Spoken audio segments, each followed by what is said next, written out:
जय हिंद। जैसा कि हम लोग स्टार्ट कर रहे थे, अभी नोबल गैस के बारे में हम लोग पढ़ रहे थे। तो आज मेरा ये सेकंड वीडियो है, ठीक है, जिसमें हम आज ये समझेंगे कि जो हमारे तत्व हैं, नोबल गैस जो है यानी अक्री गैस जो है, इनकी खोज किस तरह से हुई, इनकी इतिहास के बारे में जानेंगे और भी इस चैप्टर के अन्य टॉपिक को भी हम कवर करेंगे। तो जैसा मैं आपको बताना चाहता हूँ कि देखिए, अगर आपको ये वीडियो अच्छी लगती है तो वीडियो को लाइक कीजिएगा और साथ में हमारा चैनल भी सब्सक्राइब कीजिएगा, ठीक है। तो आइए हम लोग ये स्टार्ट करते हैं कि आगे के टॉपिक में हम क्या क्या चीज़ों को सीखेंगे। तो फर्स्ट ऑफ ऑल हम देखते हैं कि यानी खोज का इतिहास, हिस्ट्री ऑफ डिस्कवरी के बारे में जानेंगे कि जो हमारा जो नोबल गैस है वो किस तरह से, उनकी किस तरह से खोज हुई और कौन कौन से वैज्ञानिक इसमें जो है भाग लिए, ठीक है। तो देखेंगे हम यहाँ पे, जैसे यहाँ पे दिया है खोज या इतिहास, हिस्ट्री ऑफ द डिस्कवरी। तो उत्कृष्ट गैसों की खोज तथा उसके अध्ययन का श्रेय लॉर्ड रैले और विलियम रैमजे तथा उनके सहयोगियों को जाता है, ठीक है। मतलब इनकी जो खोज की गई, उनको दो वैज्ञानिक थे, पहला है लॉर्ड रैले और विलियम रैमजे। ये दो वैज्ञानिक समझ लीजिए कि ये पूछा जाता है, ये एक नंबर का क्वेश्चन तो बनता ही है बोर्ड एग्जाम में, और साथ में जितने भी हमारे कम्पिटिटिव एग्ज़ाम हैं उन सभी में ये पूछा जाता है कि ये विलियम रैमजे और जो है लॉर्ड रैले, ये आखिर किस तत्व की खोज किया था इन्होंने। अब हम देखते हैं कि आर्गन की खोज, यानी डिस्कवरी ऑफ आर्गन, जो है आर्गन की खोज किसने किया था। तो वायुमंडल में नाइट्रोजन, ऑक्सीजन, कार्बन डाइऑक्साइड, जल वाष्प, नाइट्रोजन के ऑक्साइड तथा अमोनिया के साथ साथ अन्य गैस भी विद्यमान रहते हैं। आपको पता है कि जो वायुमंडल है वो सभी गैसों का मिश्रण होता है, जिसमें सबसे ज़्यादा नाइट्रोजन, उसके बाद ऑक्सीजन पाया जाता है, बाकी जो है अपने अनुपात में सारी गैसें जो है उसमें उपलब्ध रहती हैं, ठीक है। तो सन 1785 में हेनरी कैंडविस ने एक बंद पात्र में जलवाष्प रहित वायु में लगाकर चिंगारियाँ उत्पन्न किया।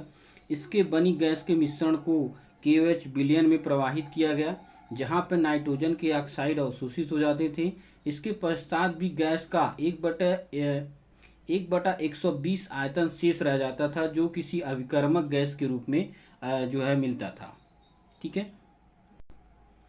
देन इसके बाद क्या हुआ कि क्रिया नहीं करता था, मतलब जब उन्होंने किसी पात्र में जब जो है कार्बन डाइऑक्साइड गैस को प्रवाहित किया तो वो जो क्रिया नहीं करता था। सन 1893 में कैंडिस के प्रयोगों को किसी वैज्ञानिक का ध्यान नहीं गया। मतलब अगर हम बात करें तो फर्स्ट ऑफ ऑल जब कोई भी वैज्ञानिक अध्ययन करता है तो उस पर किसी का ध्यान नहीं गया, जिसकी वजह से ये संपूर्ण जो है जो अध्ययन था वो सफल नहीं हो पाया। तो सन 1891 में लॉर्ड रायले ने अमोनिया नाइट्राइड यानी NH4NO2 को गर्म करके नाइट्रोजन गैस बनाई तथा वायुमंडल में भी नाइट्रोजन को प्राप्त किया। इस गैसों के भारों की गणना करने के पश्चात उन्होंने देखा कि वायुमंडल से प्राप्त नाइट्रोजन अमोनिया नाइट्राइड से प्राप्त नाइट्रोजन से लगभग 0.5% भारी में रैले निष्कासित होता है निष्कासित निकाला। वायुमंडल में कोई भी भारी गैस उपस्थित नहीं थी, ठीक है। अगर हम बात करें तो वायुमंडल में जो है कोई भी भारी गैस उपस्थित नहीं थी। अब सन 1894 में रैले तथा रैमजे ने उपरोक्त अनुमान की पुष्टि करने के लिए प्रयोग किया। उन्होंने जलवाष्प तथा कार्बन डाइऑक्साइड से रहित को वायुमंडल कॉपर तथा मैग्नीशियम में प्रवाहित किया, जहाँ पर ऑक्सीजन, कॉपर तथा ऑक्साइड CuO तथा नाइट्रोजन मैग्नीशियम नाइट्राइड यानी Mg3N2 के रूप में प्रयोग किया, ठीक है।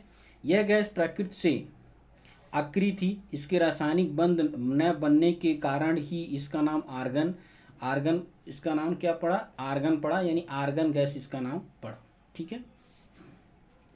देन जो है अब इसको हम समझेंगे कि आर्गन क्या होता है। आर्गन्स एक जो है ग्रीक भाषा है, यानी लेजी ऑफ इनर्ट, लेजी और इनर्ट। इनर्ट मतलब होता है, लेजी मतलब आपको पता है कि सुस्त, या इनर्ट मतलब जो किसी से क्रिया ना करे, रखा गया। आर्गन का ये एक ग्रीक लैंग्वेज है। इस गैस के अध्ययन से ज्ञात प्राप्त हुआ कि एक परमाणु तथा 18 तथा परमाणु भार 40 है तथा इस तत्व की खोज के लिए 1904 में रैमजे को नोबेल पुरस्कार भी मिला। मतलब अगर हम बात करें तो ये जो गैस जब खोजा गया तो इसमें 1904 ईस्वी में रैमजे जो रैले थे उनको क्या मिला था, नोबेल पुरस्कार मिला था। और इसकी अगर हम बात करें, इसका परमाणु क्रमांक कितना होता है, 40 होता है, और परमाणु भार कितना, परमाणु क्रमांक 18 होता है और परमाणु भार कितना होता है, 40 होता है। तो इस तरह से जो तत्व थी इसकी खोज की गई, और इसका श्रेय किसको जाता है, रैले को जाता है, जो 1904 में इनको नोबेल पुरस्कार मिला। ठीक है, आई होप कि ये चीज़ें आपको समझ में आई होंगी। अगला हम देखेंगे हीलियम की खोज, यानी हीलियम की खोज किस तरह से की गई। देखिए, helium, discovery of helium. Helium जो है एक तरह से आप समझ सकते हैं कि बहुत ही एक तरह से महत्वपूर्ण तत्व है, क्योंकि अगर हम जितनी भी क्रियाएं होती हैं ज़्यादातर जो है उन चीज़ों में पार्टिसिपेट तो नहीं करता, बट उनका एक तरह से सहयोगी माना जा सकता है हीलियम। तब फिर क्या हुआ इसका, 18 अगस्त 1864 में भारत में पूर्ण सूर्य ग्रहण के समय सूर्य के वर्णमंडल में एक नई चमत्कार पीली रेखा दिखाई दी, जिसे जॉनसन ने इसे D3 रेखा का नाम दिया। यह रेखा सोडियम की D1 तथा D2 नामक पीली रेखाओं से भिन्न थी। फ्रैंकलैंड तथा लैकमेयर ने इसे निष्कर्ष निकाला, और इसको क्या किया, निकाला यह निष्कर्ष निकाला कि यह रेखा केवल सूर्य के वर्णमंडल के वर्णक्रम में पाई जाती है तथा यह तत्व पृथ्वी पर नहीं पाया जाता है। इस कारण इस नए तत्व का नाम हीलियम, यानी ग्रीक में आप इसको सकते हैं हीलियस या सन, दिया गया। सन 1889 में हेली ब्रॉन्ड ने क्ल्यूवाइट यानी यूरेनियम की खनिज की तनु H2SO4 के साथ क्रिया। H2SO4 का मतलब आपको समझ में आ गया होगा, जिसको हम बोलते हैं सल्फ्यूरिक अम्ल। तो सल्फ्यूरिक अम्ल से जब इसको क्रिया कराया गया तो D3 रेखा जैसी प्राप्त हुई। रैमजे ने ज्ञात किया कि इस वाष्प घनत्व का 2 तथा अणुभार 4 है। रैमजे ने इस तथ्य की पुष्टि की कि यह सूर्य में ही नहीं वरन पृथ्वी पर प्राप्त विभिन्न रेडियोएक्टिव तत्वों के खनिजों में भी पाई जाती है। आपको जैसे मैंने बताया कि हीलियम जितनी भी रेडिएशन वाले तत्व होते हैं, जैसे यूरेनियम हो गया, आपका थोरियम हो गया, ये जो तत्व होते हैं ये आपके रेडियोएक्टिव होते हैं, और इनमें जब विघटन होता है तो हीलियम गैस बाहर निकलती है। और हीलियम का जो परमाणु क्रमांक होता है वो 2 होता है, और परमाणु भार जो होता है वो 4 होता है। और इसका श्रेय किसको जाता है, रैमजे जो वैज्ञानिक थे उनको जाता है। ठीक है, तो आपको सिर्फ इतना चीज़ ध्यान देना होगा कि इसकी खोज कब हुई थी। इसकी खोज की अगर हम बात करें तो इसकी खोज हुई थी 18 अगस्त 1864 में इसकी खोज हुई थी। और इसको खोज करने वाला कौन था, इसकी खोज करने वाले थे रैमजे थे। रैमजे ने इनकी खोज की थी। और इसका परमाणु क्रमांक कितना होता है, 2 होता है, और परमाणु भार कितना होता है, आप समझ सकते हैं कि इसका परमाणु भार 4 होता है। ठीक है, नियान, क्रिप्टॉन तथा जेनान की खोज। अब देखते हैं नियान, क्रिप्टॉन तथा जेनान की खोज किस तरह से की गई।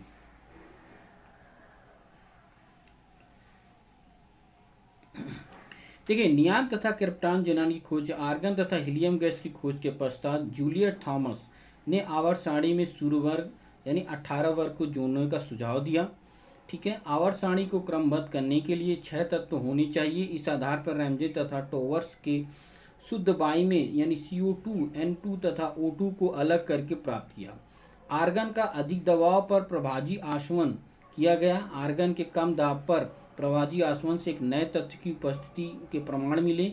वर्णक्रम यानी स्पेक्ट्रम में इस तत्व की लाल रेखाएं होती थी। इस तत्व को उन्होंने नियान यानी न्यूऑन एक नाम दिया। इसके पश्चात प्रभाजी आसवन करने के बाद क्रिप्टॉन मिला, जिसको हिडन समझा जाता है। जेनान मिला, जिसको हम स्ट्रेंज यानी अजनबी समझ सकते हैं।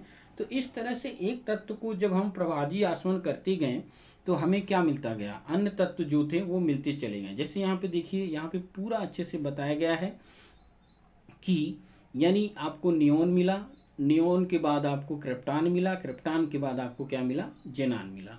तो ये जितने भी तत्व थे एक एक करके इनकी डिस्कवरी होती चली गई, और वायुमंडल में इनको पता चलता चला गया कि ये जो तत्व हैं आखिर ये तत्व सारे जो हैं एक तरह से वायुमंडल में उपस्थित है, और आवर्त सारणी में इनका एक स्थान मिला इनको। ठीक है, अब हम इनके गुणधर्मों के बारे में जान लेते हैं। तो पहला हम समझेंगे कि भौतिक गुणधर्म क्या होता है, इसके विषय में जानेंगे। तो भौतिक गुणधर्म जो होता है, किसी भी कोई भी तत्व है उसका 2 तरह से गुण पाए जाते हैं। एक तो भौतिक गुण यानी उसकी बाहरी जो गुण होते हैं वो किस तरह से वो प्रदर्शित करते हैं, और जो मतलब अंदर आंतरिक जो उनके बॉन्डों या जो उनकी बनावट होती है वो किस तरह से होती है, संरचना किस तरह से होती है, तो उनके रासायनिक गुणों को होते हैं। तो इस तरह से हम दोनों गुण को समझेंगे। यानी भौतिक गुण क्या होता है, तो फर्स्ट ऑफ ऑल आप ध्यान रखिएगा, ये रंगहीन, गंधहीन, स्वादहीन, अज्वलनशील गैसें होती हैं।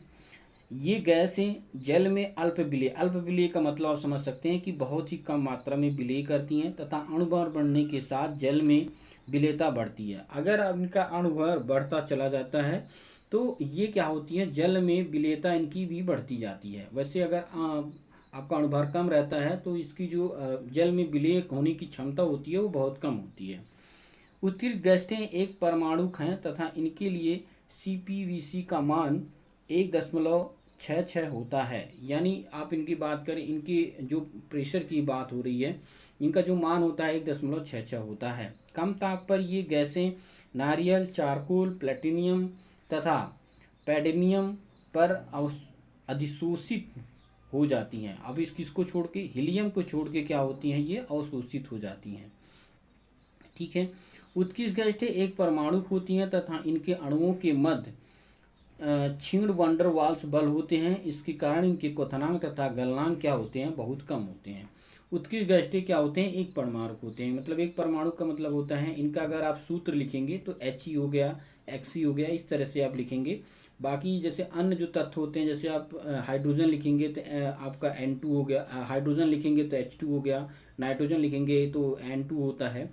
लेकिन इनका जब कोई नाम लिखेंगे तो आप एक परमाणु होते हैं, मतलब एक परमाणु से जुड़े होते हैं, जिनकी वजह से इनके जो वंडर वाल्स जो बहुत बल होते हैं वो बहुत ही कम होते हैं। इसकी वजह से क्या होता है, इनका क्वथनांक तथा गलनांक बहुत कम होता है। ठीक है। अब हम चर्चा कर लेते हैं कि इनकी भौतिक गुण में क्या क्या विभिन्नता है। जैसे यहाँ पे देखिए स्वादहीन दिया गया है, तो हर एक तत्व क्या होता है, क्रिप्टॉन तक मैं यहाँ पे देख सकता हूँ, क्रिप्टॉन जेनान। उसके बाद परमाणु क्रमांक 2, 8, 18, 36 हो गया। परमाणु भार अब उसका अलग अलग दिया गया, क्वथनांक कितना, गलनांक कितना है, क्रांतिक ताप कितना होता है, पायसन नियतांक, इसको हम बोलते हैं पायसन नियतांक। तो ये पायसन नियतांक आप यहाँ पे देख सकते हैं, पायसन नियतांक हो गया ये। ठीक है। उसके बाद वंडरवाल्स त्रिज्या यानी 1.2 क्या किसका होता है, हीलियम का होता है, 1.6 नियान का होता है। उसके बाद 1.9 आर्गन का होता है, क्रिप्टॉन का होता है 2। ठीक है। प्रथम आयतन ऊर्जा क्या होती है, यानी 24.6 क्या होती है, हीलियम की होती है। तो ये इसके क्या होते हैं, हर एक गुणों को यहाँ पे बताया गया है। आप इसको एक बार देख लीजिए, देखने के बाद आप ऑटोमेटिक इस चीज़ को समझ सकते हैं, स्क्रीनशॉट ले सकते हैं और चीज़ों को आसानी से समझ सकते हैं। ठीक है। अब हम जानते हैं कि इसके भौतिक जो उत्कृष्ट गैसों के जो यौगिक होते हैं इनके बारे में समझेंगे, या हम इनका उपयोग भी समझ सकते हैं। तो उपयोग के बारे में जानेंगे। तो देखिए यहाँ पे यौगिक जो उत्कृष्ट गैसें होती हैं, इनके यौगिक क्या होते हैं कि उत्कृष्ट गैसें रासायनिक क्रिया में भाग नहीं लेती हैं, रासायनिक क्रिया में भाग नहीं लेती हैं। अक्रिय गैसें प्राकृतिक कारणों के कारण, जैसे इनका अस्थायी इलेक्ट्रॉन विन्यास क्या होता है कि बिल्कुल अस्थायी होता है। ठीक है। जो इनका अस्थायी इलेक्ट्रॉनिक विन्यास होता है वो बिल्कुल अस्थायी होता है। देखेंगे इसका उपयोग। तो जो आयतन ऊर्जा होती है ये भी इनका ज़्यादा होता है। ठीक है। आयतन ऊर्जा की अगर हम बात करें तो वो उच्च आयतन ऊर्जा होता है। शून्य इलेक्ट्रॉन बंधुता पाई जाती है इसमें। 1962 से पहले तथा उत्कृष्ट गैसों के कुछ यौगिक ज्ञात थे, जैसे आपका ArBF3। ठीक है। यानी इसको आप समझ सकते हैं कि BF3 AR इंटू 6H2O, उसके बाद WHE2। इस तरह से जो है इनके यौगिक आपको देखे जा सकते हैं। और यहाँ पे मैं बता दूं कि जो आपका सिर्फ जो जेनॉन है वही सिर्फ क्रिया करता है। ठीक है। और कोई भी तत्व जो है वातावरण में किसी से क्रिया नहीं करता है। ठीक है। इसके बाद देखेंगे जो जेनॉन है वो किस तरह से क्रिया करता है। जैसे जेनॉन की यौगिक यानी फ्लोराइड, ऑक्साइड तथा ऑक्सीफ्लोराइड जो होता है वो किस तरह से बनाते हैं।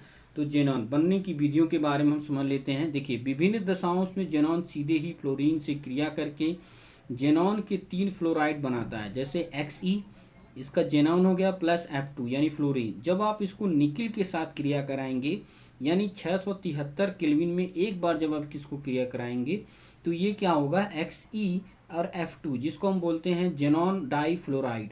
ठीक है, तो जेनॉन डाई फ्लोराइड यहाँ पे बन जाएगा। आपको ये रिएक्शन बहुत ही तरीके से ध्यान देना है। Xe प्लस F2 जब आप इतने टेम्परेचर और निकिल जब उसमें उत्प्रेरक यूज होगा तब जाके आपको XeF2 यानी जिनान डाई फ्लोराइड आपका बन के तैयार होगा। सेकेंड जो होता है अनुपात क्या होना चाहिए, 1:5 अनुपात होना चाहिए। तो जो जेनान है यानी Xe प्लस 2F2 यानी यहाँ पे आपको 4 फ्लोरीन लेना है।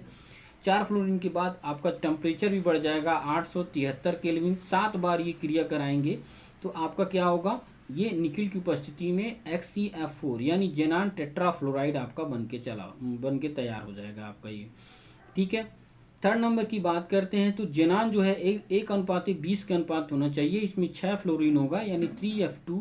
अब जो टेम्परेचर होगा वो थोड़ा सा कम हो जाएगा 573 केल्विन, और 60 से 70 बार जब आप क्रिया कराएंगे तो XeF6 यानी जेनान हेक्साफ्लोराइड आपका बन के ये तैयार होगा। इसी तरह से आप यहाँ पे XeF4 और 143 केल्विन तापमान FeXc तथा इतने के परस्पर अभिक्रिया कराने पर बनाया जा सकता है। जैसे ये जो तत्व है यानी ये जो तत्व आपको बनेगा, ये जब आप इन दोनों को क्रिया कराएंगे, इसको और इसको जब क्रिया कराएंगे तब आपका क्या बनेगा, FeX6 यानी जेनान हेक्साफ्लोराइड। उसके बाद आपका ऑक्सीजन गैस बाहर यहाँ पे निकल जाती है। तो ये जो तत्व है ये आप दो मेथड से आप इसको बना सकते हैं। एक तो डायरेक्टली जब आप यहाँ से क्रिया कराते हैं, एक जो है यहाँ से जब आप क्रिया कराएंगे तो सीधा सीधा जो है एडिशन रिएक्शन हो रहा है, यानी जेनान Fe4 और ये 2 4 यहाँ से है, 2 यहाँ पे 6 जुड़ जाएगा तो XeF6 और O2 आपका बन के तैयार हो जाएगा। तो ये आपके क्या होते हैं, रिएक्शन है, इसको आपको खासा ध्यान देना है। देखिए गुण और प्रॉपर्टीज के बारे में हम लोग समझ लेते हैं कि गुण और प्रॉपर्टीज क्या कहलाते हैं। तो पहला है देखिए जेनान यानी जेनान डाईफ्लोराइड, जेनान टेट्राफ्लोराइड तथा जेनान हेक्साफ्लोराइड। ये क्या होते हैं, रंगहीन क्रिस्टली ठोस होते हैं। ये 298 केल्विन पर तेजी से ऊर्ध्वापातित हो जाते हैं। ये शक्तिशाली फ्लोरीनीकारक कर्मक होते हैं। इन यौगिकों में जेनान की ऑक्सीकरण अवस्था क्रमशः +2, +4 तथा +6 होती है। अब आपको ये चीज़ें समझना बहुत ज़रूरी है कि किस अवस्था में जो है +2 होगा, +4 होगा और किस अवस्था में +6 होगा ऑक्सीकरण अवस्था जेनान की।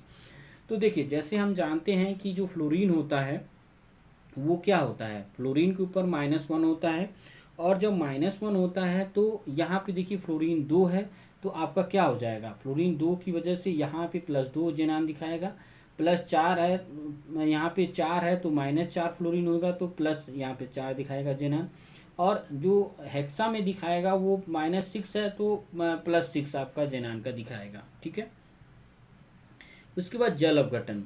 ये जल की अल्प मात्रा से ही जल अपघटित हो जाते हैं तथा जेनान F2 का जल अपघटन करने पर O2 प्राप्त होता है। अब देखिए जब आप XeF2 यानी जेनान डाईफ्लोराइड को जब आप ऑक्सीजन के साथ क्रिया कराते हैं और यानी जल के साथ जब अपघटित कराते हैं तो ऑक्सीजन गैस बाहर निकलती है और साथ में आपको क्या मिलता है कि ये जो है ना एक दूसरे में अपघटित हो जाते हैं यानी टूट जाते हैं। ठीक है, तो जैसे यहाँ पे 2XeF2 और +2H2 जब आप इनको अलग करेंगे, जब क्रिया करेंगे तो 2Xe + 4HF + O2 यानी ये जेनान हो गया, ये आपका हाइड्रोजन फ्लोराइड हो गया, और ये आपका क्या हो गया, ये आपका ऑक्सीजन हो गया। इसको बोलते हैं हाइड्रोजन फ्लोराइड यानी HF।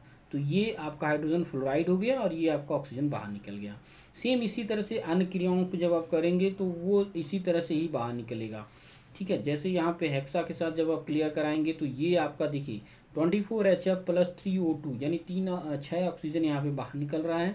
और इसी तरह से हर एक रिएक्शन को आप ध्यान से देख सकते हैं कि किस तरह से क्रिया कर रहे हैं। ठीक है, तो ये आप लोग ध्यान से देख सकते हैं कि हर एक रिएक्शन को कैसे यहाँ पे बताया गया है, कैसे आप इसको सीख सकते हैं। ठीक है,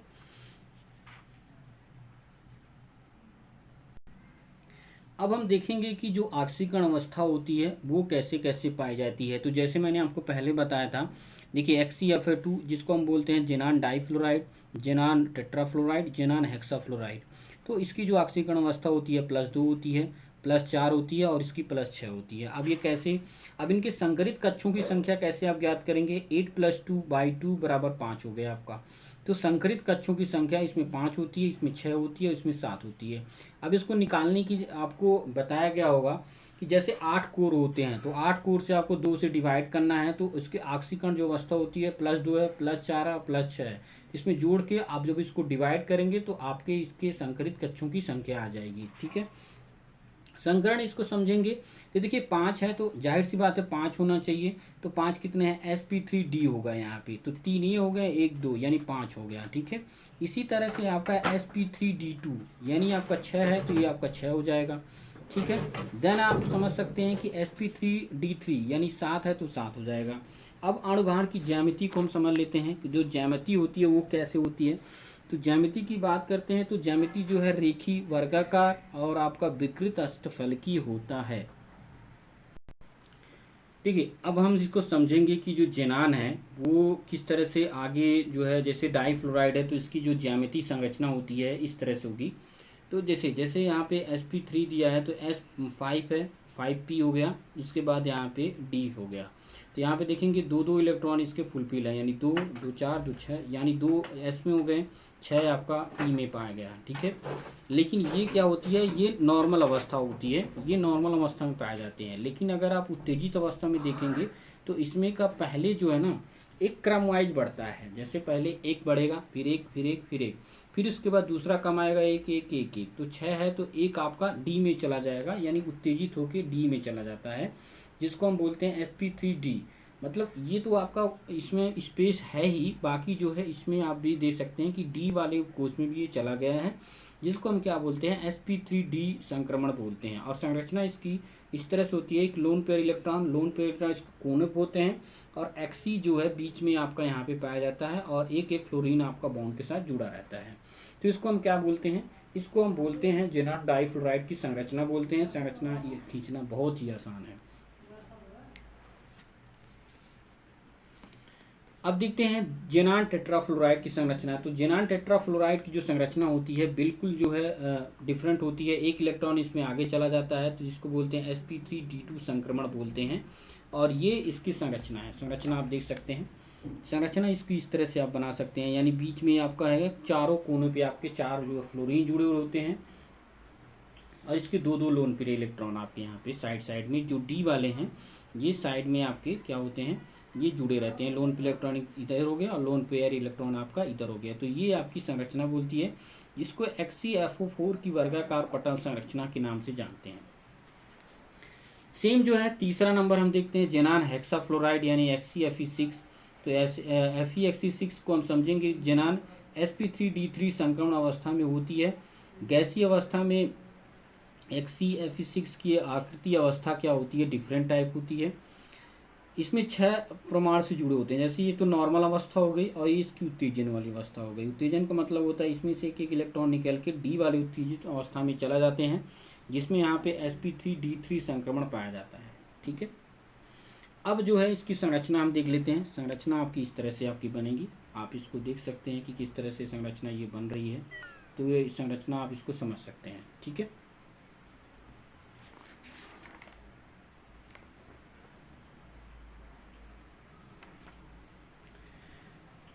आज के लिए बस ये वीडियो इतना है। कल हम इसके कुछ न्यूमेरिकल क्वेश्चन करेंगे, ठीक है, ताकि और भी चीज़ें आपको क्लियर हो जाएं। आई होप कि आपको जो है ये ज़्यादा बड़ा टॉपिक तो नहीं था, ज़्यादा बड़ा चैप्टर नहीं था, ठीक है, लेकिन नेक्स्ट जो वीडियो है मैं इसके न्यूमेरिकल, इसके और भी क्वेश्चन को हम समझेंगे।